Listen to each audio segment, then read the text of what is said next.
interinstitucional, que nos permite conocernos un poco más y a partir de este conocimiento que tenemos, acercarnos a los maestros que siempre están ávidos de poder desarrollar sus competencias profesionales. Tenemos el mejor de los deseos de que ustedes puedan aprovechar algunos puntos que yo he elegido, porque hablar de pensamiento crítico es bastante amplio, hablar de las estrategias que se pueden utilizar para desarrollarlas es bastante amplio. Entonces yo he elegido algunos puntos que a mi parecer son aquellos que les puede ayudar a ustedes a continuar su búsqueda intelectual, su búsqueda académica, su desarrollo de competencias profesionales, ese deseo que como maestros nos lleva a todos a poder desarrollar mejor nuestro trabajo para que los estudiantes desarrollen las competencias en las áreas que corresponden. Así es que muchísimas gracias por la invitación que me hace la profesora Yanina y a todos los directivos de ODECAS. Bien, si ustedes se dan cuenta y aprovechando el Evangelio de Mateo que nos ha leído Yanina, no sé si ustedes recuerdan el primer párrafito. ¿Alguien recuerda el primer párrafo?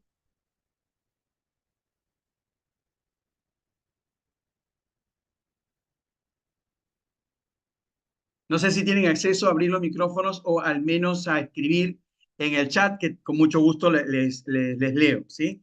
¿Alguien ha podido o recuerda en estos momentos cuál es la primera parte?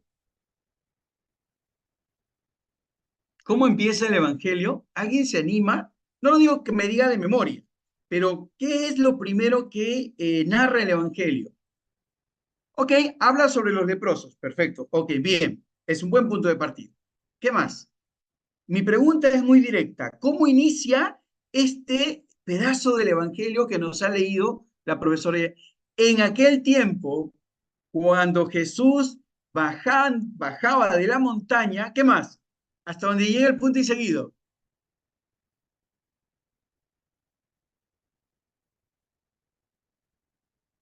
Se dirigió a una muchedumbre, ¿no es cierto?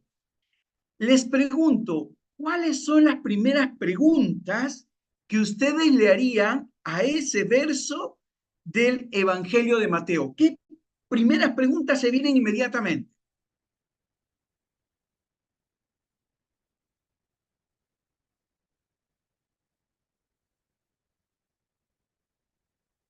Les hago recordar, en aquel tiempo Jesús bajaba de la montaña y se dirigió a una muchedumbre. ¿Cuáles son las primeras preguntas que se me vienen a la mente? Díganlas que salgan, ¿ah? Muy bien, ¿por qué Jesús estaba en medio de la muchedumbre? Bien, muy bien. ¿Qué más? ¿Qué más? Excelente, Pedro, muchas gracias.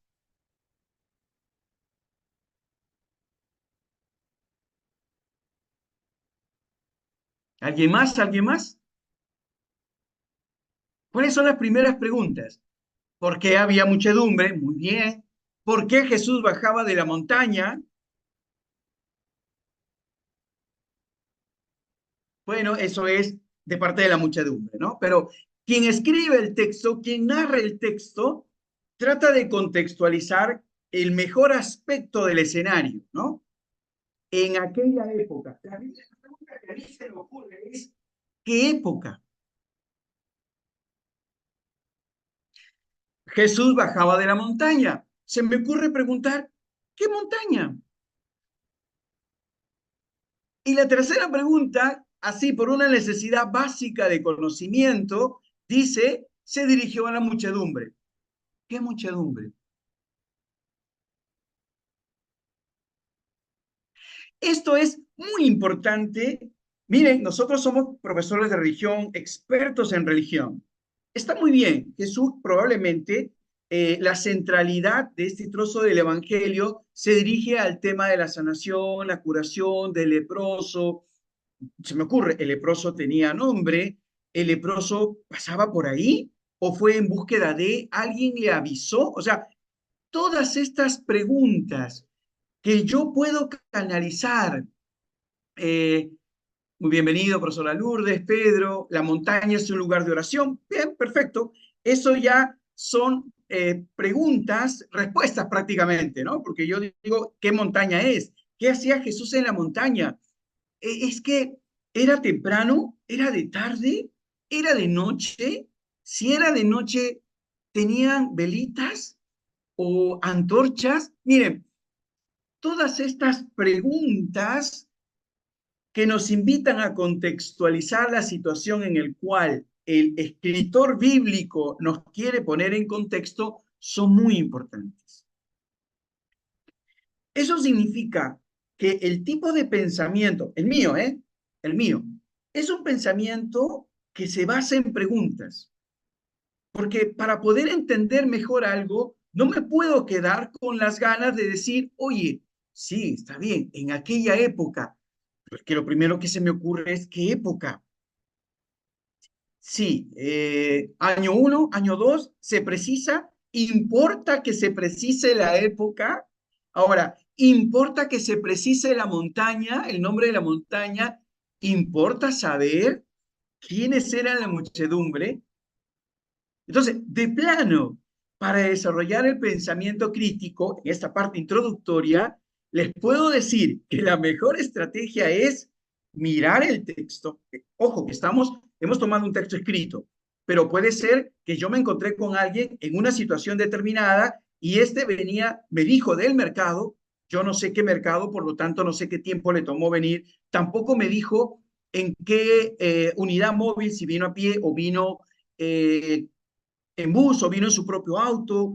Eh, Tampoco logro entender si es que la muchedumbre venía por algo especial, venía a expectar un milagro de Jesús, interesaba que Jesús haga el milagro, y si no hacía el milagro.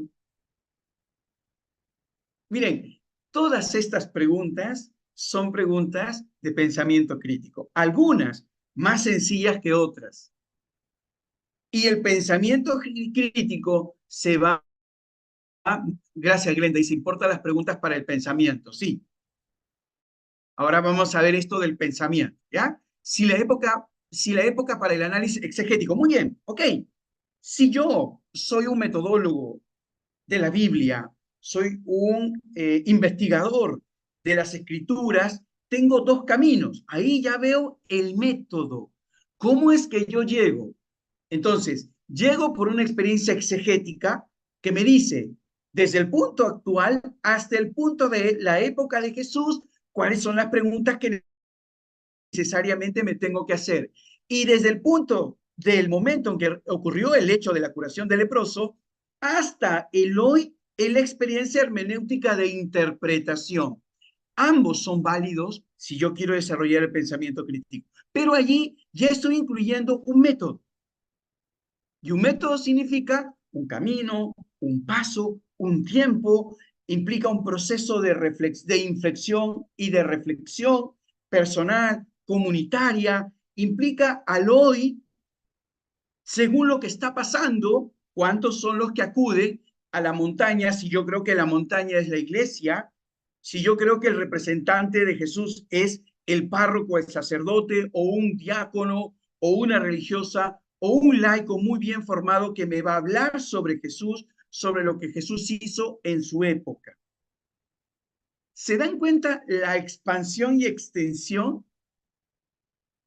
Todo eso corresponde a un pensamiento crítico. Y yo lo puedo tomar como está. ¿Qué es un pensamiento laxo? Bueno, un pensamiento laxo es simplemente, con esto no estoy diciendo que está mal, ¿eh? No, no, no, no, no. Es solamente para que se pueda entender hacia dónde estamos caminando. Y si ustedes quieren saber sobre estrategias de pensamiento crítico, debo saber cómo pensar en crítico, cómo es un pensador crítico. Entonces, de manera laxa, yo simplemente tomo la narración y sé, bueno, Jesús, sí, Jesús bajaba de la montaña, se encontró con la gente que lo esperaba y en ese momento hizo la sanación. Listo, literal. Como dicen los chicos ahora. No sé si han escuchado que los chicos ahora han implementado en su vocabulario una palabra que me encanta, que es literal. Dice, ah, sí, porque mira, yo estaba por ahí y entonces me encontré con el profesor y el profesor, pues, la verdad es que me llamó la atención, literal, ¿eh? Me encanta porque me ayuda a pensar y decir, es que literal es tomar el hecho en sí. Y eso está muy bien, me encanta cuando los chicos dicen, sino que desde donde lo dicen, probablemente lo que están diciendo es, oye, ocurrió así, no te miento, es la verdad. Creo yo, es mi interpretación. Pero desde el pensamiento crítico, sí necesito repreguntarle al estudiante en el contexto de la frase que armó, en el contexto en el cual me dio a conocer su pensamiento, en ese contexto necesito repreguntar. Y en esa capacidad de repregunta y de discernimiento es que mi pensamiento se va haciendo crítico. ¿Sí? ¿Hasta ahí hay alguna pregunta? ¿Me van siguiendo? ¿Sí? Es importante que sigamos un poco la lógica y el orden que he preparado para ustedes. Después ustedes me dirán, les cuento como una anécdota. Mm, Estaba yo rindiendo un examen en los primeros estudios que hice en Argentina y la profesora que tenía a cargo el examen, ¿no? Me dice, oye, toma este texto, tengo dos preguntas para ti. ¿Qué diría Hegel si se estuviera tomando un café en este momento? ¿Y qué diría Carlos Marx si se estuviera comiendo una pollada en este momento? Y me sacó de cuadro, porque normalmente estamos acostumbrados a las preguntas de conocimiento, no a las preguntas que nos llevan a un contexto, a discernir el contexto y a poder, a partir de ese contexto, hacer algo intertextual, de una experiencia determinada, llevarla a otra. ¿Sí? Bien, sí, las preguntas las pueden hacer por el chat. Sí, después, si se me va alguna, me ayudas, por favor, Yanina. Eh, Yanina, ¿puedes pasar el primer video, por favor, que te pedí? ¿Sí? Prestemos mucha atención, es un video corto, pero prestemos atención.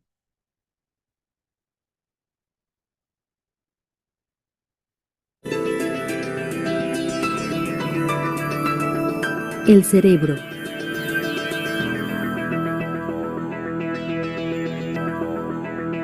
¿Qué es el pensamiento? Bueno, los pensamientos no es más que un producto de la actividad de las neuronas de nuestro cerebro. Las neuronas, a su vez, trabajan porque están conectadas con grandes territorios. En esta conectividad funcional de estos grandes territorios que están conformados por las neuronas, ahí se guarda la experiencia, ahí se guarda el conocimiento. Y luego entonces los pensamientos vienen de lo que está guardado en nuestras experiencias. Es decir, una persona no puede generar pensamientos de los que mi cerebro genera, pues porque a lo mejor no tiene los conocimientos científicos que yo tengo. Entonces, luego entonces, yo tampoco puedo generar los pensamientos de un escritor muy famoso como Octavio Paz, porque él era un gran ensayista, tenía una vasta red de conocimiento de toda su lectura que le permitía generar el ensayo. Entonces los pensamientos son producto de la experiencia que está guardada en la actividad de las neuronas. Doctor Ranulfo Romo Trujillo, miembro del Colegio Nacional México. Ok, muchísimas gracias, Yanina. Ahora vamos a volver a ver el video, pero quiero que se guíen por esta pregunta, o mejor dicho, por esta afirmación. Pensamiento es, en el video, pensamiento es igual a, ¿ya? En el video, pensamiento es igual a ver, vamos.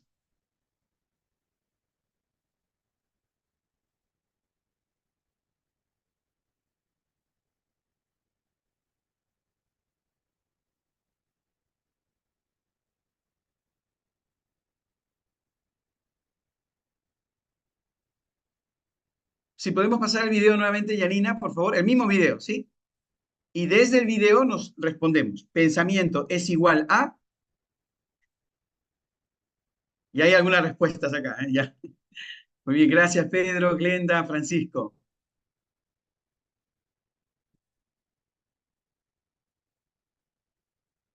Ok, pero vamos a darnos, excelente su respuesta, o sea, ahorita las leemos.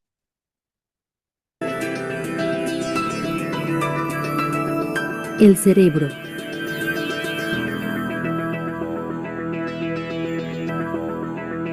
¿Qué es el pensamiento? Bueno, los pensamientos no es más que un producto de la actividad de las neuronas de nuestro cerebro. Las neuronas, a su vez, trabajan porque están conectadas con grandes territorios. En esta conectividad funcional de estos grandes territorios que están conformados por las neuronas, ahí se guarda la experiencia, ahí se guarda el conocimiento. Y luego entonces los pensamientos vienen de lo que está guardado en nuestras experiencias. Es decir, una persona no puede generar pensamientos de los que mi cerebro genera, pues porque a lo mejor no tiene los conocimientos científicos que yo tengo. Entonces, luego entonces, yo tampoco puedo generar los pensamientos de un escritor muy famoso como Octavio Paz, porque él era un gran ensayista, tenía una vasta red de conocimiento de toda su lectura que le permitía generar el ensayo. Entonces los pensamientos son producto de la experiencia que está guardada en la actividad de las neuronas. Doctor Ranulfo Romo Trujillo, miembro del Colegio Nacional México. Ok, muchísimas gracias y sobre todo muchísimas gracias a la participación de ustedes. Voy a leer así rapidísimo desde Milagros, que nos dice producto, Rosa, pensamiento es igual a producto de la actividad de nuestro cerebro. Jenny, Leonard está de acuerdo. Jenny, el pensamiento es un producto. Cristian, pensamiento es la perspectiva. Gisela es un producto. Juan José, producto. Miluska Sánchez, experiencia. Pensamiento es igual a experiencia que guardo en mi cerebro. Pensamiento es igual a razonamiento, a producto. Experiencia, producto del trabajo, de nuestras neuronas. Experiencia. Genial. Muy bien. Me encantó la capacidad de atención que han prestado al video desde las primeras 3 respuestas a la oportunidad que nos hemos dado de volver a pasar el video. ¿Sí? Entonces, pensamiento, desde el video, pensamiento es igual a experiencia, pensamiento es igual a conocimiento. Desde el punto de vista biológico, tiene que ver con un proceso sináptico cuyos impulsos eléctricos se ven en actividad por un estímulo externo. Un estímulo externo puede ser una palabra, con lo cual la visión me permite reconocer la palabra. Si está en mi memoria y yo reconozco la palabra, inmediatamente hay una imagen de la palabra. Y así se van formando las ideas, se van formando el pensamiento de acuerdo a la complejidad y experiencias que yo tenga de esa palabra. O al revés, puedo crear la experiencia para terminar definiendo una palabra, ¿sí? Entonces, a ver, ahora sí voy a compartir.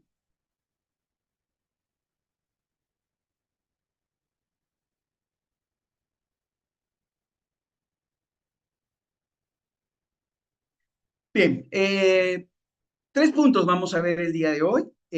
Ya los 2 primeros prácticamente los tenemos ya casi agotados, que es el pensamiento, que es el pensamiento crítico y cerebro. Digo agotados en el sentido de desde el video.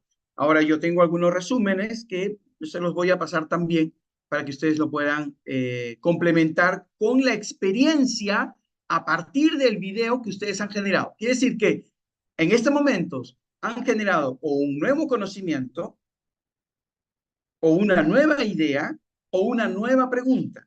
Pero cuando el conocimiento, una idea o una pregunta se hace crítica, cuando yo soy un crítico o tengo un pensamiento crítico respecto a una imagen, un video o una secuencia de ideas. Y por último, vamos a ver algunas estrategias para el pensamiento crítico. ¿Sí? Bien. El pensamiento crítico dice, aquel que piensa críticamente tiene un propósito claro y una pregunta definida. Cuestiona la información, las conclusiones y los puntos de vista. Se empeña, esta parte de la que más me gusta, en ser claro, exacto, preciso y relevante. Busca profundizar con lógica e imparcialidad. Ahora, aplica estas destrezas ¿cuándo? Cuando lee, cuando escribe, cuando habla, cuando escucha al estudiar historia, cuando hace ciencia, cuando hace matemática, cuando hace filosofía, artes, en su vida personal y en su vida profesional. En este caso, lo ideal es que ustedes aprendan a pensar críticamente o sigan desarrollando la habilidad del pensamiento crítico, porque esa es la primera opción clara que tiene el estudiante. Cuando el profesor genera preguntas, ya sean estas de datos, de información, de inferencia, de reflexión, y las utiliza permanentemente en el contexto en el cual se inserta la escuela, entonces el estudiante también va a empatizar con ese procedimiento. Algunos más temprano, otros más largo, a largo plazo. ¿Sí? Entonces, es muy importante que estas estrategias las utilicen ustedes. No es que las tomen para que las apliquen, sino que ustedes las asuman y las pongan en práctica. No es necesario hablarles a los estudiantes de lo que es el pensamiento crítico. ¿Qué necesita entonces un estudiante? Un profesor que tiene pensamiento crítico. ¿Sí? Así hay también el pensamiento creativo, ¿sí? El pensamiento investigativo, ¿sí? Una serie de adjetivos que nosotros le ponemos al tema del pensamiento. Entonces, en este caso estamos hablando del pensamiento crítico, ¿sí? Está adjetivado lo crítico al sustantivo pensamiento. Ahora, el tema del pensamiento es una cuestión de formación individual.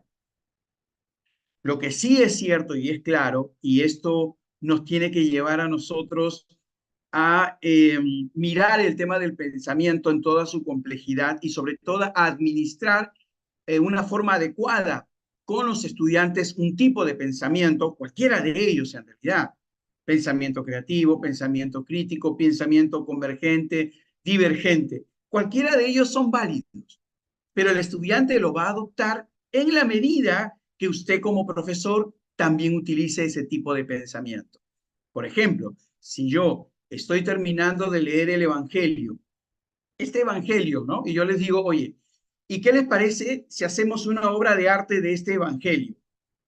¿Qué tal si yo me veo reflejado en la muchedumbre y tengo la oportunidad de levantarle la mano a Jesús? Ok, pero Jesús me va a decir, muy bien, hazme una pregunta a través de una canción. Y si hacemos una canción del momento, ¿qué estoy estimulando? El pensamiento creativo. Porque voy a crear algo a partir de que yo me incorporo en la muchedumbre, soy uno más de la muchedumbre, yo levanté la mano y Jesús me dijo, ok, tú, David Bustinza, creo que es tu apellido, ¿no? A ver tú, David Bustinza, hazme una pregunta.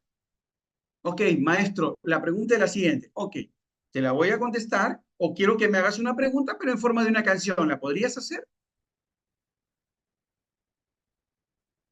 Sí, no es cierto. Me voy a tomar un poco más de tiempo, me voy a poner en contexto, voy a necesitar un poco más de información.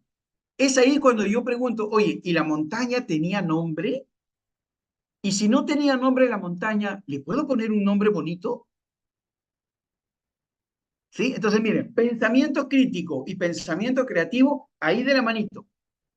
O sea, pensamiento creativo no es tan solo como dice acá, cuestiona la información, sí, pero la cuestiona desde parámetros intelectuales, desde una posición determinada las cuestiona. No las cuestiona por cuestionarlas, no las cuestiona simplemente porque se le ocurrió en ese momento fastidiar, no. Cuestiona las conclusiones, cuestiona los puntos de vista, ¿sí? Bien.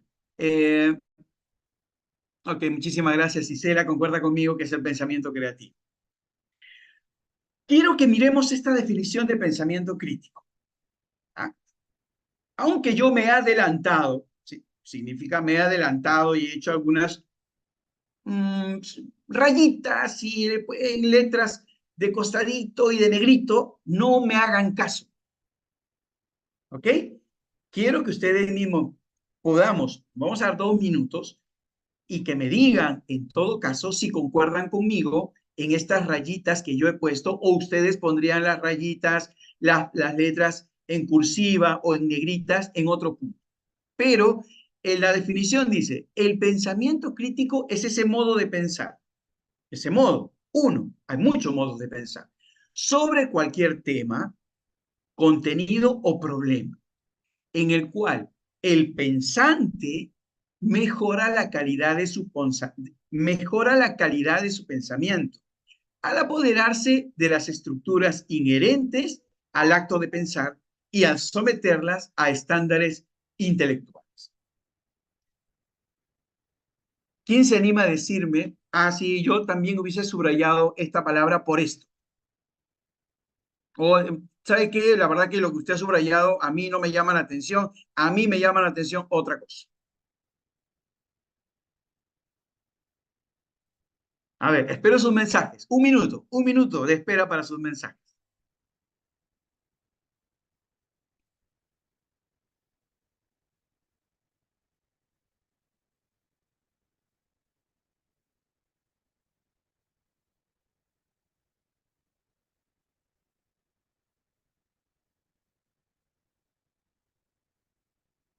Ok, muy bien. Edward Carranza dice, subrayaría o se ha detenido en el pensamiento crítico, es ese modo de pensar. Sí, yo también, sí, mejora, ok, muy bien, ¿estás de acuerdo conmigo en que o subrayarías o te detendrías en mejora la calidad del pensamiento, ¿no? Bien, gracias Isela por tu comentario.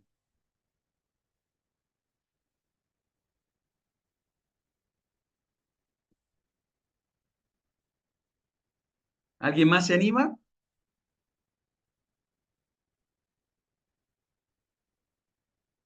Ok, Pedro dice, el cual mejora la calidad del pensante porque relaciona el tema con realidad porque busca una solución. Ok, muy bien, ya. Milagros, acerca a lo que es mi pensamiento. Juan José mejora la calidad del pensamiento, también subrayaría lo mismo. Nos hace razonar. Muy bien, aparece una palabra interesante que la vamos a utilizar justamente ahora, que es la palabra razonar. Gracias, Vilma. Gracias, Miguel, también.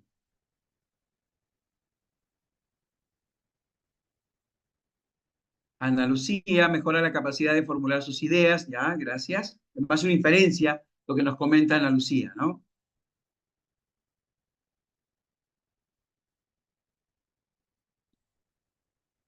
Un discernimiento para juzgar, acto de pensar. Bien, muy bien, listo, pasó el minuto. Eh,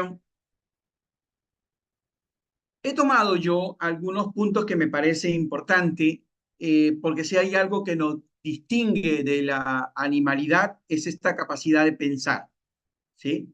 No digo animalidad en el sentido despectivo, ¿no? Sino simplemente para indicar que si hay algo que nos hace humanos es la capacidad de pensar, ¿sí? Esa es la capacidad de pensar que yo cultivo. Y mire, dice, mejora la calidad de su pensamiento. ¿Eso qué significa?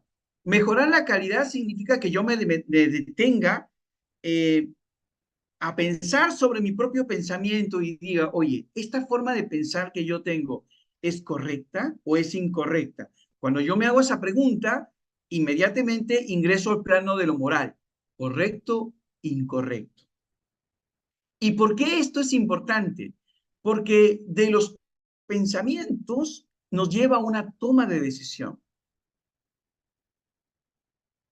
Por ejemplo, el papá se ha dado cuenta que la hija de 16, 17 años que está a punto de terminar la secundaria está con el peor alumno de la promoción. Entonces el papá lo piensa de esta manera y dice, oye, ¿tendrá futuro mi hija con el peor alumno de la promoción? Yo creo que no. Entonces, lo piensa desde su propia experiencia, lo piensa considerando que una persona que no ha desarrollado las mismas capacidades de su hija, que está en un estándar mucho más arriba, no le va a dar ninguna oportunidad. Y dice, oye, no, ¿para qué? Mi hija va a perder el tiempo acá, prefiero que siga estudiando, que siga mirando otras cosas, pero no mirando una relación amorosa que no le va a servir en este momento para sus propios intereses. El papá lo ve así. La hija lo puede ver de otro punto de vista. La hija se mueve por sus emociones, ¿sí? Y si pensamos, probablemente se mueva por la inteligencia, por el cerebro derecho, que es un cerebro mucho más emocional. El papá lo piensa más con un cerebro más ejecutivo desde el punto de vista del cerebro izquierdo, ¿no? Ahora, dice, mejora la calidad de su pensamiento al apoderarse de las estructuras inherentes al acto de pensar. Ahorita vamos a ver cuáles esas estructuras, porque es lo primero que me tengo que preguntar. ¿Sí? Es decir, si alguien me habla sobre estructuras inherentes al acto de pensar y luego no me dice cuáles son esas estructuras, no me ayuda a formular una conciencia crítica, por lo tanto, no me ayuda a tener un pensamiento crítico, por lo tanto, no me ayuda a tomar una buena decisión respecto de si estoy o no de acuerdo con este concepto. ¿Sí? Bien. Dice, ¿cuál es el resultado del pensamiento crítico? Ojo con esto, ¿eh? Esto sí es muy importante. Dice, un pensador crítico y ejercitado significa alguien que está permanentemente utilizando su pensamiento crítico, porque no todo el tiempo estamos creando cosas como para decir, oye, yo tengo un pensamiento creativo, pero sí, dado el momento, dada la situación, dada la solución que quiero ofertar, puedo ser crítico e innovador y crítico a la vez. Dice, un pensador crítico y ejercitado formula problemas y preguntas vitales con claridad y precisión. Segundo, acumula y evalúa información relevante y usa ideas abstractas para interpretar esa información efectivamente. Llega a conclusiones y soluciones probándolas con criterios y estándares relevantes. Piensa con una mente abierta dentro de los sistemas alternos del pensamiento. Reconoce y evalúa, según es necesario, los supuestos, implicaciones y consecuencias prácticas. Y, al idear soluciones a problemas complejos, lo comunica de manera efectiva. De hecho, que esta capacidad del pensamiento crítico, esta competencia profesional que la tenemos que desarrollar todos, solamente se logra a estos altos estándares si me ejercito permanentemente. Pregunta, ¿cuántas veces durante el día formulo problemas?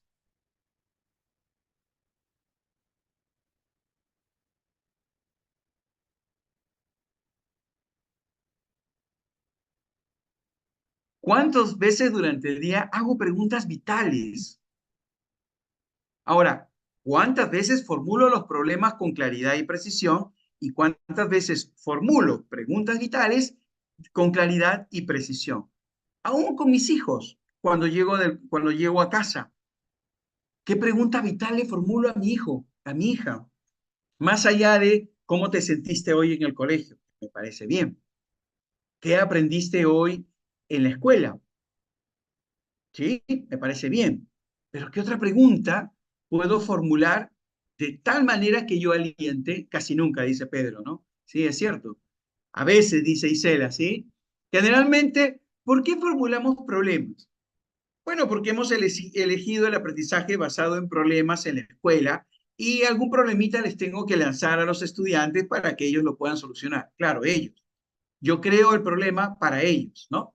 Pero yo cuestiono la realidad formulando un problema, haciendo alguna pregunta vital, o se me pasa el día, así como, no sé si recuerdan, escucharon el mito de Sísifo. Sísifo era aquel que andaba con la piedrita, ¿no? Llegaba a la cima, caía la piedrita y la volvía a levantar. Todos los días una rutina. Entonces, a partir de ahora, una buena estrategia es formular preguntas a la experiencia cotidiana, preguntas vitales, preguntas que tienen que ver con la vida. Oye, de seguir así el problema de la inseguridad alrededor de la escuela, ¿no será que en algún momento también nos va a pegar fuerte a nosotros? O sea, mientras no me toca a mí, yo digo, ah, bueno, bacán, lo veo por la televisión, ¿no? Y a veces cuando lo veo por la televisión me parece una telenovela que se repite el capítulo todos los días. También el tema, hace poco he estado mirando algunos temas regionales y he visto que hay una cantidad de adolescentes desaparecidos y me he sorprendido. Y yo digo, en ningún momento me he cuestionado por qué, porque, bueno, tengo a mi hija, me comunico todos los días con ella y sé que está bien, pero, oye, eso no es suficiente. ¿Sí? Entonces, ese es el camino de alguien que hace un pensamiento crítico. Miren, a partir de eso, acumula y evalúa información relevante. Entonces, un pensador crítico, ¿qué es lo que haría a partir de que se dio cuenta que hay estudiantes o jóvenes que están desapareciendo? Primero, me preguntaría, ¿cuál es la edad en la cual se están desapareciendo? ¿Estaban en edad escolar? ¿En algún grado? ¿Iban a la escuela? ¿Vivían con papá? ¿Con los abuelos? ¿En qué lugar exactamente está pasando esto? ¿Es el lugar que tiene mayor inseguridad aquí en la región La Libertad? Entonces, ¿ve? Eso hace el pensador crítico. Desde allí, desde esas preguntas ya cuestiona la realidad. No da la realidad como dada. ¿Cuál es la realidad como dada? Cada semana desaparecen tres estudiantes de 17 años. Esa es la realidad dada. Pero mientras yo no pregunte y problematice esa realidad, no soy un pensador crítico. Soy un pensador conformista. Solamente me interesa el dato y me interesa decirlo por ahí, oye, en un comentario pasivo, oye, te cuento, mira, acabo de ver que hay 3 personas desaparecidas a la semana en mi barrio. Y la otra persona le dirá, oye, pucha, qué rico que estaba el sanguchito que nos han dado en el colegio, ¿no? Entonces, ¿se dan cuenta? Entonces, empezar el pensamiento crítico implica hacer equipo colaborativo para pensar críticamente. Oye, ¿cuáles son los problemas más cercanos a nuestra... Sí, gracias Pedro, dice, ¿por qué desaparecen? ¿Cuál es la causa exactamente? ¿No? Y yo me digo, de seguir así, de seguir desapareciendo estas personas, ¿qué va a pasar con el resto? Oye, no, es que tenemos que hacer algo ya mismo a la escuela. Oye, chicos, está pasando esto, ¿sabían ustedes? Y me crea un problema real a partir de eso. Entonces, los hago pensar también. Los hago, oye, esto que ustedes miran en las noticias, aunque probablemente no miren noticias por estar en las redes sociales mirando los reels de los últimos cantantes, etcétera, etcétera. Pero vamos, es que hay que traerlos a esa realidad para que ellos puedan interiorizarla, pensarla con ustedes. Pero para que pase eso, queridos colegas, debo de dar el primer paso. Ya no debo de aceptar la realidad como dada. Miren, desde algo muy sencillo. Oye, es que en los últimos 15 días, yo que tengo la primera hora, tengo cada vez más alumnos que llegan tarde. Porque, ¿qué es la realidad? Llegó tarde Miguel, tardanza. María, tardanza. Juan Gabriel, tardanza. Bueno, como a mí me piden simplemente decir quién llegó tarde y para pasarlo al sistema y el sistema luego lo evalúe, pues a mí no me suma como pensador crítico. Oye, si yo veo un aumento, ¿qué está pasando, chicos? Un ratito, he notado que, bueno, a cada vez hay más compañeros que llegan tarde. Está pasando algo y de repente me doy cuenta que hay un ramal de los ómnibus que los trae que está estropeado y que amerita que entender su tardanza. ¿Sí? Dice, llega a conclusiones, ya, entonces dice, acumula y evalúa información relevante y usa ideas abstractas, es decir, de lo general, de lo particular, llega una idea general, ¿no? Y de la idea general la puede trasladar a casos particulares. Llega a conclusiones y soluciones, prueba con criterios personales. Ahora vamos a revisar un poquito más de esto. ¿Cómo vamos hasta aquí? Janina, ¿cómo vamos? ¿Vamos bien?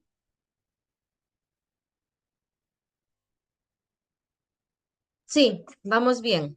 Hasta ahora vamos bien. Gracias. Excelente. Me avisan cuando Adelante. se aburren un poquito, ¿ya? Gracias, Milagros, por el ok. Bien, en resumen, para ya pasar a las estrategias. Bueno, ya las estamos viendo de acuerdo a las situaciones que estamos contando. El tema del planteamiento de preguntas a las a las cuestiones dadas, aperture el pensamiento, porque de alguna manera lo que apertura el conocimiento humano es la pregunta. Si yo no me planteo preguntas, no aperturo mi pensamiento al conocimiento. Me quedo donde estoy, quietecito, acomodado. ¿Cómo le llaman esto en mi zona de confort? Bueno, el pensador crítico no tiene una zona de confort. En otras palabras, es, en el buen sentido de la palabra, un inconforme. Y esa inconformidad la trata de trasladar a otros para cuestionar el el status quo, para cuestionar lo dado y empezar un proceso, acá viene una palabra interesante, importante, un proceso de transformación y de cambio.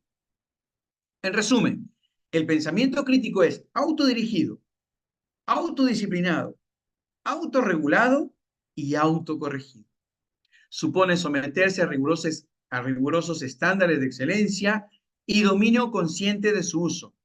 Implica comunicación efectiva y habilidades de solución de problemas y un compromiso de superar el egocentrismo y el sociocentrismo. Es decir, yo tengo la razón, yo tengo la verdad, nosotros, el pequeño grupito, tenemos la solución de todo, nosotros, el pequeño grupito, tenemos, somos la luz que irradia para todos, ¿no? Que es inherente a veces este estado natural del ser humano, este egocentrismo y este sociocentrismo, ¿no?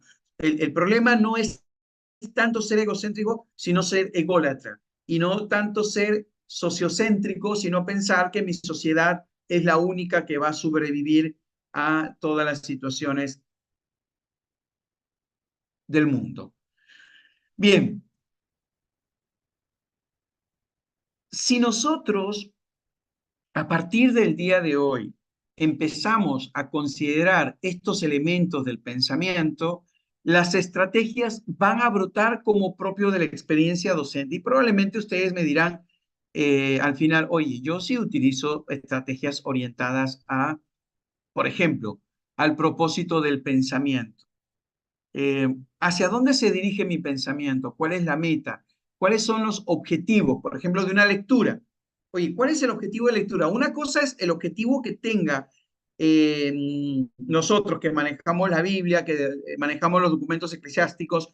Una cosa es el objetivo que yo le doy al estudiante para que lea y otra cosa es el objetivo que el estudiante mismo tiene a la hora de leer. ¿Cuál es el sentido que el estudiante le encuentra a una lectura? Porque desde ese sentido, el mismo estudiante va a crearse su propio objetivo, porque al final va a decir, oye, pero en realidad la lectura que tú me das no me interesa mucho. Entonces, hay que idear en los estudiantes la capacidad de tener un propósito, una meta y un objetivo de lectura, para que su pensamiento se oriente hacia eso que voy a leer o hacia eso que voy a cuestionar. Segundo, pregunta en cuestión, problematizar la realidad, no dar el hecho como lo dado, no sentirse como que estoy detrás del televisor y lo que pasa en el noticiero nunca me va a afectar. Sí, porque me va a afectar en alguna medida. Mientras no me llegue, probablemente no, pero cuando te llegue, que te llegue preparado. O anticiparse para que eso no llegue y más bien ayudar a la solución que que está requiriendo una situación determinada. Entonces, acostumbrémonos a cuestionar, a problematizar, ¿sí? Pero ahora vamos a ver cómo es que se da esto del cuestionamiento. Acostumbrémonos a buscar información. Este ejemplo que vimos al principio con la lectura de Mateo del día de hoy, ¿sí? Esto de bajaba de la montaña, se dirigió a la muchedumbre. Cuando yo me pregunto por los datos, es muy importante porque me ubica en una realidad determinada. Yo puedo decir, oye, pero aquí ya nadie baja de la montaña, aquí ya no se ya no se narran parábolas a la muchedumbre, aquí hay otra forma de hacerlo. ¿Cómo será desarrollar una parábola a la muchedumbre de 30 o de 20 estudiantes? Si no es una parábola, ¿cuál es la parábola que utiliza el estudiante hoy y con el cual sí podría entenderme? Recuerdan ustedes, y siempre lo pongo como ejemplo, a Pedro le dijo, Pedro, te haré pescador de hombres. ¿Y por qué Jesús le diría a Pedro, te haré pescador de hombres? ¿Por qué?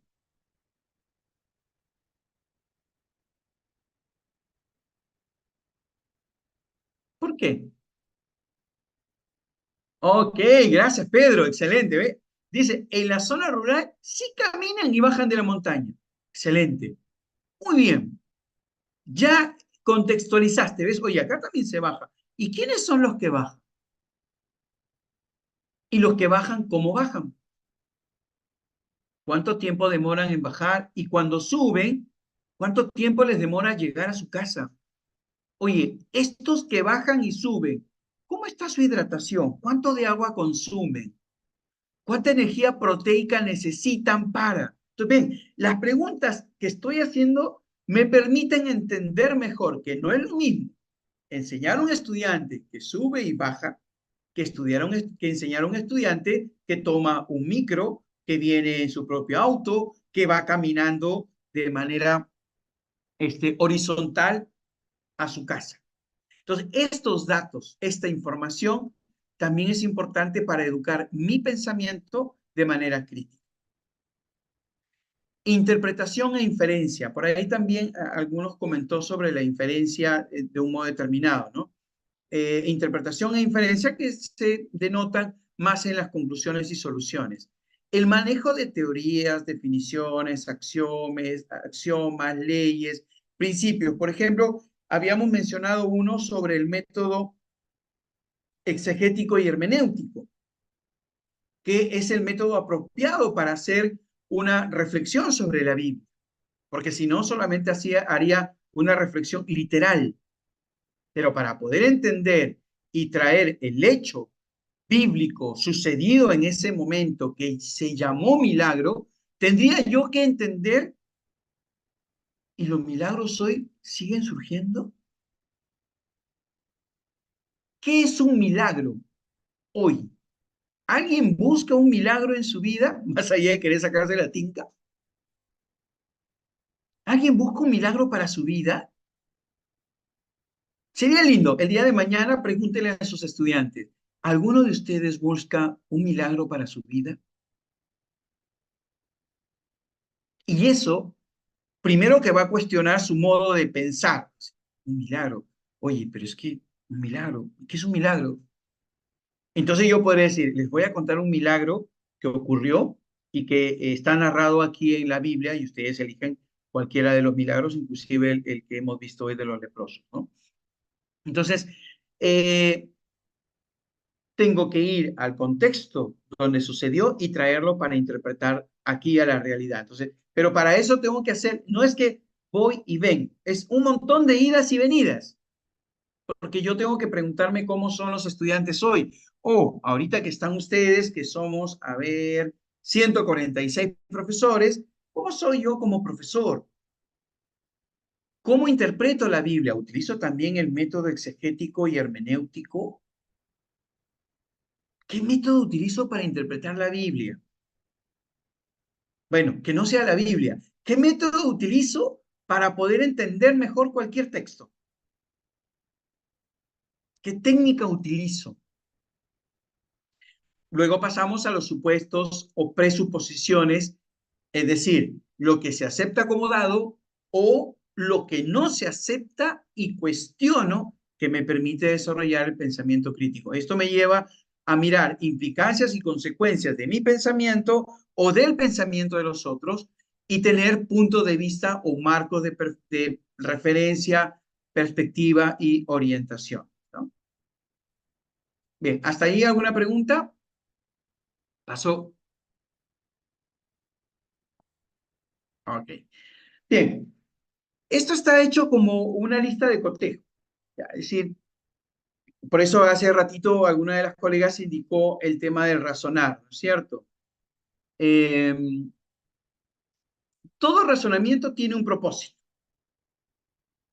El propósito puede ser explícito o puede ser un propósito implícito, ¿sí? Ahora, lo que sí se tiene que dar es tomarse el tiempo necesario para expresar su propósito con claridad. Hay que distinguir el propósito mío del propósito que persiguen los demás. En el caso y en el ejemplo, cuando nosotros leemos la Biblia, yo les entrego un propósito y tengo claro el objetivo de la lectura de la Biblia, pero no siempre ese propósito es el mismo propósito que persigue el estudiante. Solamente en la madurez, vamos a decirlo técnicamente, en la madurez teológica, es decir, en la posibilidad de argumentar desde el método que utiliza la Iglesia para poder entender mejor la Biblia, es que uno va encontrando los propósitos adecuados. Luego serán propósitos naturales, serán propósitos estos que nacen de la curiosidad. Algunos de ustedes, bueno, ustedes ya son profesores de secundaria, ¿no? Yanina, los profesores que están acá son de secundaria, ¿no? Ok. ¿Algunos de ustedes se les ha ocurrido, por ejemplo, hacer que la Biblia, o leer la Biblia, acariciar la Biblia con los estudiantes, que el estudiante pueda percibir el papel o leer el papel y se dan cuenta el olor del papel de la Biblia es diferente a otros libros, ¿no? Pero esa sensación le permite al estudiante tener un contacto directo, porque esa experiencia, recuerden, que pensamiento es igual a experiencia, pensamiento es igual a conocimiento. Entonces, la forma en que marca el proceso de reflexión bíblica puede empezar simplemente con ese contacto real que tiene el estudiante con la Biblia. Verifique periódicamente si continúa enfocado en el propósito o si ya el propósito se tergiversó, se descontextualizó. Escoja propósitos realistas y significativos. Algunas preguntas que pueden ayudar a este al razonamiento, ¿no? Al propósito de razonamiento. ¿Qué trato de lograr? ¿Cuál es mi meta central? ¿Y cuál es mi propósito? En la medida que yo me pregunte sobre estos aspectos, el razonamiento estará enfocado y centrado en lo que quiero lograr, ¿no? ¿Qué trato de lograr? ¿Cuál es mi meta central? ¿Cuál es mi propósito? Todo razonamiento es un intento de solucionar un problema, resolver una pregunta o explicar algo. Y no todos razonamos de la misma manera, porque la lógica, y esto también lo vamos a ver un poquito más adelante, la lógica que utilizamos son totalmente diferentes. ¿Por qué? Porque cada cerebro se configura de una manera particular. No todos los estudiantes tienen su cerebro configurado de la misma manera. Por ejemplo, hay estudiantes que tienen el cerebro configurado para poder, a partir de una experiencia personal e individual, resolver un problema. Y hay estudiantes que tienen configurados sus cerebros para trabajar en equipo. Lo hacen mejor en equipo. Probablemente se debe a que hay algunos estudiantes que son más intrapersonales desde las inteligencias múltiples y otros que son más interpersonales desde la inteligencia social o desde un cerebro social, ¿no? Cualquiera que sea el caso, tómese el tiempo necesario para expresar la pregunta en cuestión. Formule la pregunta de varias formas para clarificar su alcance. Identifique si la pregunta tiene solo una respuesta correcta, si se trata de una opinión o si de alguna manera se requiere que se razone desde diversos puntos de vista. ¿Cuáles son las preguntas que hay que utilizar al momento de solucionar un problema? ¿Qué pregunta estoy formulando? ¿Qué pregunta estoy respondiendo? ¿Ya? Vamos a otra estrategia. Dice, sí, la comprensión es individual, es cierto, ¿sí? La comprensión es individual, pero el razonamiento o el tratamiento de la información se puede hacer de manera social, pero después cada uno se va con una experiencia individual y por lo tanto se va con una responsabilidad individual. ¿sí? Dice, todo razonamiento se fundamenta en supuestos. ¿Cuáles son las preguntas clave? ¿Qué estoy dando por sentado? ¿Qué suposiciones me llevan a esta conclusión? Por lo tanto, hay que identificar claramente los supuestos y determinar si son justificables o no. Hay que considerar cómo los supuestos dan forma o determinan su punto de vista.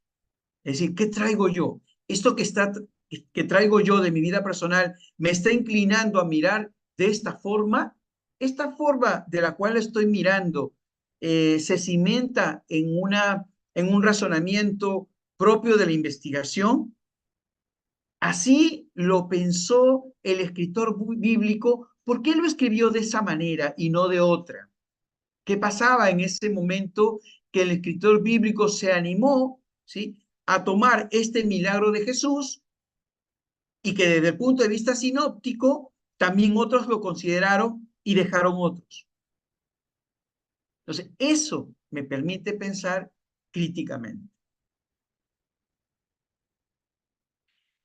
Todo razonamiento se hace desde una perspectiva, dice. Identifique su punto de vista o perspectiva. ¿Desde dónde lo estoy cuestionando? Desde mi conformidad, entonces mi respuesta será, oye, aquí donde estoy bien. Muchas gracias. Aquí me quedo. O me pensaré a cuestionar y diré, oye, pero esto que sucede en los barrios colindantes o en las otras escuelas también puede pasar. Oye, pero este que sucede en las otras secciones también puede pasar en la sección que tengo. Oye, pero esto que le sucede a los otros tutores, también me puede pasar a mí como tutor. Entonces, hay que identificar el punto de vista o perspectiva, desde dónde lo estoy viendo. Busque otros puntos de vista. Oye, lo que dice el profesor, tutor del aula del cuarto B, me parece una perspectiva interesante. No lo había visto así. Pero el hecho que usted no lo haya visto así no significa que usted no lo haya visto de otra manera. ¿Dónde está la riqueza? En que si yo tengo mayor cantidad de puntos de vista, habrá menores errores a la hora de ponernos de acuerdo. No significa tampoco que una idea sea la suprema, no. Significa, primero, el respeto a los puntos de vista de los colegas y luego nos esforzamos por evaluar todos los puntos de vista, con lo cual ahí sí hay que buscar parámetros o indicadores de evaluación del cual todos estemos de acuerdo. Entonces, ¿desde qué punto de vista estoy acercándome a este asunto? ¿Es un punto de vista personal? ¿Es un punto de vista de la sociedad en la cual estoy inmerso? Oye, es el punto de vista que se viene de generación en generación. Yo no sé si ustedes recuerdan, ahora lo veo menos, antes a los niños cuando nacían, los momificaban, ¿sí? No sé si ustedes recuerdan, ¿sí? Los momificaban, decían que no, que el ombliguito, que se puede salir, prácticamente el niño estaba momificado. Esto ya no se ve, pero si tú le preguntabas a la persona, a la madre que lo hacía, ¿qué respondía? No, lo que pasa es que mi mamá lo hacía así. Y si le preguntas a la mamá, lo que pasa es que mi mamá, o sea, tu abuela también lo hacía así.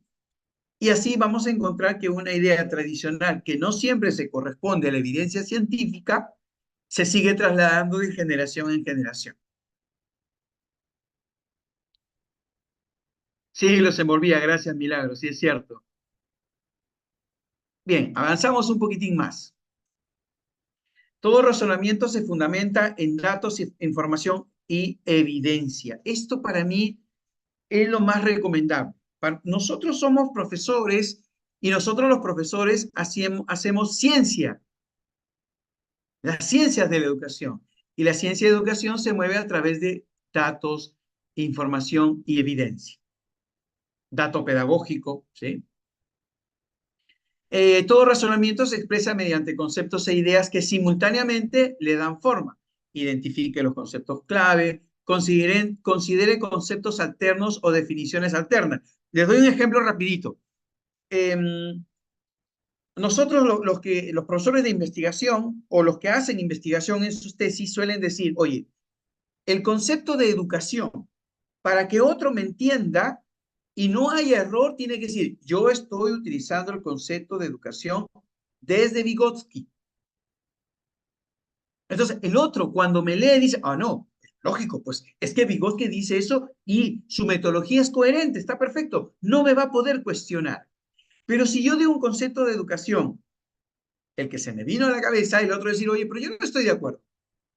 Ay, pero ¿por qué no estás de acuerdo? Bueno, porque yo lo pienso de otra manera. Entonces, es importante considerar los conceptos clave y poder dar razón de ellos, ¿no? Todo razonamiento contiene inferencias o interpretaciones por las cuales se llegan a conclusiones y que dan significado a los datos. Los datos no están por así. Y el cerebro mismo logra esa inferencia por una cuestión biológica que está orientada justamente a los procesos sinápticos y, en segundo término, por una cuestión social que es el tema de la experiencia que tienen las personas. Como decíamos, todo razonamiento tiene un fin o tiene implicancias y consecuencias. De seguir esto, ¿qué va a pasar? ¿Cómo puedo frenar esta situación? Si no la freno hoy, ¿qué puede seguir pasando?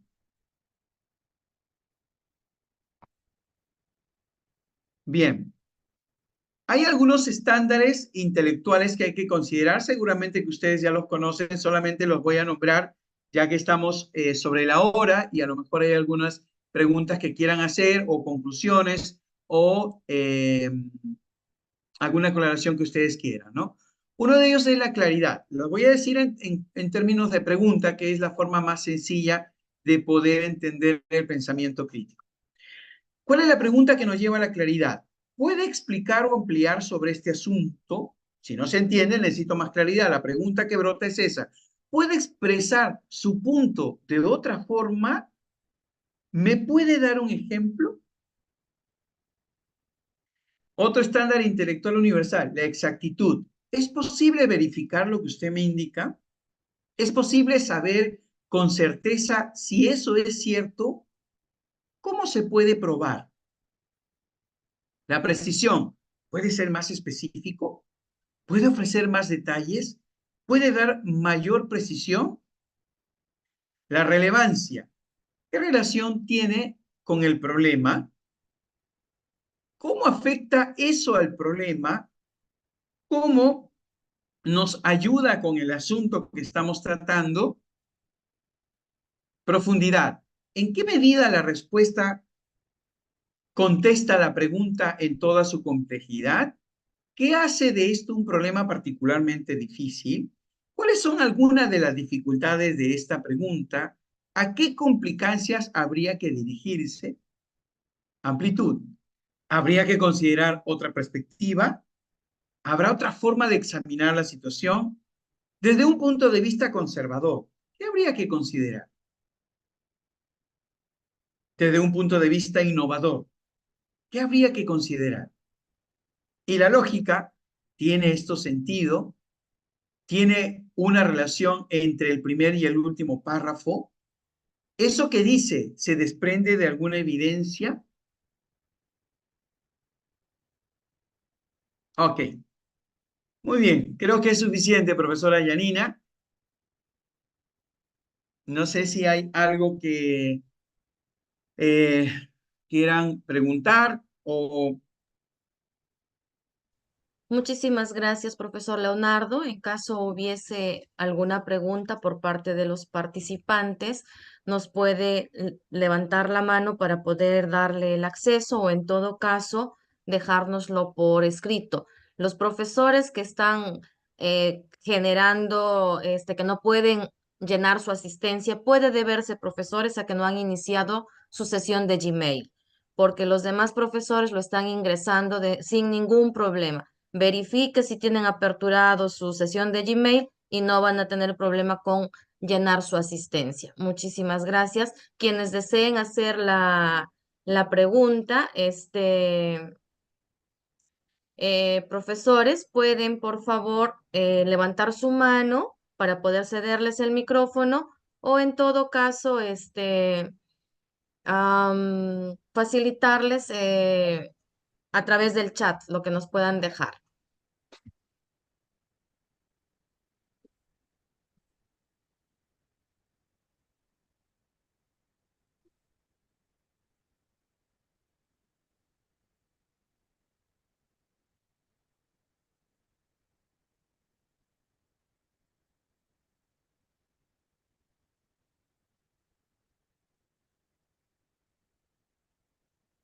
¿Alguno de ustedes, profesores, que deseen participar?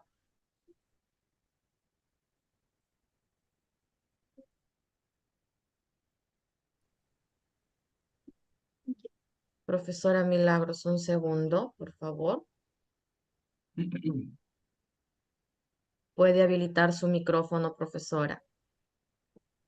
Buenas noches con todos. Sí, muy buena su ponencia. Justo estoy trabajando con primero de secundaria, la vida de Carlo Acuti llevada a la realidad a través de las redes sociales, cómo ellos pueden ir usando las redes sociales, como lo hizo Carlo Acuti, ¿no? De qué manera ellos pueden usar las diferentes redes que tienen para dar un mensaje de Jesús, ¿no? Entonces estamos en esa, si se quiere, sinapsis de cómo cada uno de ellos va a elaborar, puede ser un canal, puede ser un material editable, ¿no? Para difundir el mensaje de Jesús, ¿no? Básicamente, cómo yo aplico el mandamiento del amor, teniendo también como referencia la encíclica de la Fratelli Tutti, ¿no? Entonces, eso los está llevando a que de alguna manera se reúnan por grupos, investiguen, vean qué pueden crear aparte de un canal, ¿no? Aparte de una revista, aparte de un boletín, aparte de algo que pueda evidenciar que ellos están usando las redes para difundir el mensaje de Jesús, ¿no? Muy bien, excelente lo que están haciendo. Un pensador crítico tendría que distinguir en todo caso el medio que se utiliza, ¿sí? En este caso son las redes sociales, del producto que se va a lograr y de lo que se quiere lograr a partir del mensaje que se van a evidenciar en las redes sociales. Entonces, si ellos son capaces de distinguir eso, es decir, las redes sociales no son un fin, no termina ahí. Es un medio que lo puedo utilizar, un medio evangelizador, porque ahí sí hay que agregar, es un medio para evangelizar y sobre todo para transmitir aquellas ideas transformadoras de cualquier autor, inclusive las ideas transformadoras que Jesús nos pudo haber expresado, ¿no? Entonces sí me parece muy acertado, profesora, lo que están haciendo, sobre todo entendiendo que en el contexto de hoy los estudiantes tienen mucha cercanía a las redes sociales. Les va a permitir ser más creativos, pero ojo, eso no significa que dejen de cuestionarse, porque para que puedan utilizar las redes sociales, tienen que cuestionar las redes sociales. Es decir, Sí, oye, las redes sociales, ¿qué transmiten? En mi así es. propósito de vida, también puedo utilizar las redes sociales. Es decir, las redes sociales, desde un punto de vista ética, son buenas o malas, dependiendo de lo que transmiten, el contenido de lo que transmiten y cómo educa y forma a la persona, ¿sí? Así es. Gracias. No, a usted también, muchas gracias por ese esfuerzo.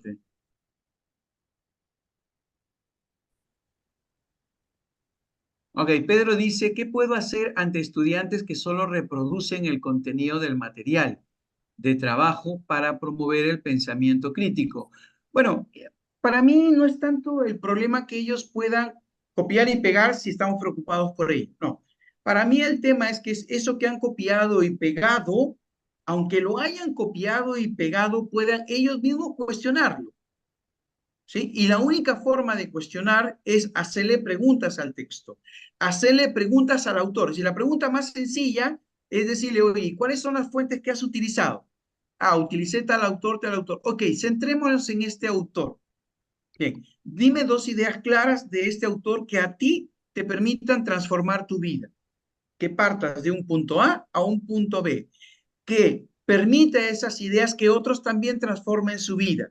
¿Sí? Entonces, aunque lo hayan copiado y pegado, les va a exigir reflexionar sobre el texto, buscar quién es el autor, en qué momento lo escribió, para quiénes lo escribió. El día de hoy, esas ideas se pueden utilizar, qué tipo de problemas pueden solucionar. Entonces, eso nos va a permitir que el estudiante no solamente sea un trasladador de información, ¿no?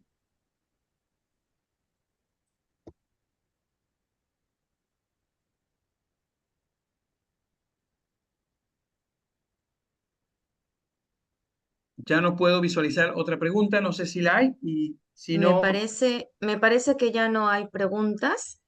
Este, en todo caso, agradecerle, estimado profesor Leonardo. Para las palabras finales, voy a darle el pase a nuestra directora, la profesora Medalit Cárdenas, que nos ha ido acompañando a lo largo de su disertación. Adelante, Miss Medalit. Gracias, Janina. Gracias por tu presencia, Leonardo. Ha estado, creo que bastante claro dentro de las acciones que vamos trabajando para el desarrollo del pensamiento crítico, ¿no? Siempre recordar que debemos de partir siempre con pequeñas situaciones, casitos, ¿no? Y ir trabajando estas citas bíblicas o del magisterio de la iglesia, etcétera, pero siempre acompañando con preguntas.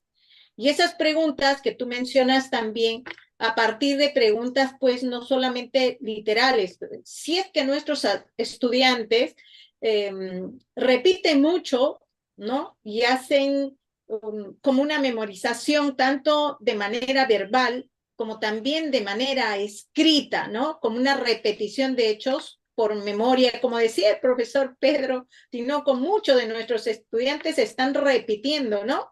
Entonces creo que un secreto ya nos lo dijo Leonardo, ¿no? A través de acompañar con preguntas, de plantear de otra manera esta pregunta, de ayudarles a cambiar las cosas, o el entorno, el inicio, el final, etcétera, qué pasaría, qué ocurriría, etcétera, ¿no? Ponerse en la situación del contexto donde están viviendo y a partir de ese contexto donde están viviendo, ¿qué podrían hacer, ¿no? Para cambiar una situación que puedan estar viviendo en la institución educativa, en el aula o diferente tipo de familia, etcétera, ¿qué harían? Que ellos planteen y por qué. Entonces, cuando le vamos poniendo es el por qué, qué plantean, qué harían y que pongan sus razones, etcétera, ya no les vamos a permitir, o sea, de una manera muy diplomática, el chico ya no puede copiar y pegar o repetir lo mismo, sino que se está siendo obligado a dar otra mirada y tiene que responder de esa forma, ¿no? Entonces, creo que ya con todos los tips que nos dio Leonardo, nos va a ayudar a nosotros también a quitar que el chico no sea memorista, ¿no? Sino que el chico tenga que pensar un poquito más, que se va a la inferencia, que se va a nuevas propuestas, que mire el entorno, que se dé cuenta más allá que este marco teórico que tiene en el caso del área también de educación religiosa, tenemos nuestro marco doctrinal, nuestra riqueza, ¿no? De nuestra doctrina, la Sagrada Escritura, las encíclicas, que son ricas las encíclicas que tenemos, pero que esto no implique que el chico nos vuelva a replicar, sino cómo puede aplicarlo en un contexto actual, porque todo esto ha sido escrito antes. Pero ¿cómo podemos volver a actualizarlo? Igual que las parábolas, ¿cómo puede vivenciar el estudiante la parábola no solamente con el Phillips 66 que antes lo hacíamos, sino que actualice pues esas parábolas con personajes del entorno actual? Entonces, ayudará a que el chico pueda entender y comprender o sentir iluminado más todos los tips que tú nos has dado. Por eso, Leonardo, muchísimas gracias. Son, digamos, temas que es el día a día de cada maestro y siempre algo nuevo vamos a ir captando para permitirnos el hecho de ir mejorando nuestra actuación con el estudiante y ayudando pues que nuestro estudiante realmente sea el protagonista del cambio, o sea, no nosotros, sino que el estudiante tome la batuta, logre su autonomía y ellos sean los auténticos protagonistas del cambio, empezando por ellos mismos, por su entorno, por el entorno familiar y escolar. Por eso, muy agradecida, Leonardo, por este apoyo, a partir de INVET siempre este apoyo, ya que tenemos también el convenio con toda la, digamos, los ponentes internacionales que hemos tenido en febrero, que nos ha ayudado bastante, creo, a cada uno de nosotros, y eso nos ayuda a prepararnos más en cada contexto o en el contexto actual que estamos trabajando a lo ancho y largo de nuestro Perú, porque aquí no solamente son maestros que están en Lima y Callao, ¿no? No solamente son los maestros que están a lo largo y ancho de nuestro querido Perú. Gracias y Dios nos los bendiga también. Gracias a los profesores que están presentes, que a pesar del día a día y el trabajo fuerte que tenemos, porque el viernes es un trabajo fuerte, que no salimos temprano, salimos tarde y algunos todavía están en la institución o llegando a casita, ¿no? Gracias por esa presencia, porque eso dice mucho de nosotros, el darnos el tiempito y el regalarnos. Esto tiene que transformarse en un regalo nuestro, en un regalo que debemos darnos para ayudarnos a nosotros a ser mejores profesores al estilo de Jesús, el verdadero maestro. Ok. Bueno, muchísimas gracias a todos. Gracias, Nedalí. Gracias, Janina, a toda la comisión organizadora y a todos los maestros por este espacio genial que siempre crean ustedes. Voy a dejarle la diapositiva después al equipo para que las puedan compartir y puedan hacer un repaso de todo lo que hemos visto. Sí, muchas gracias por sus mensajes también. Un abrazo fuerte. Cuídense.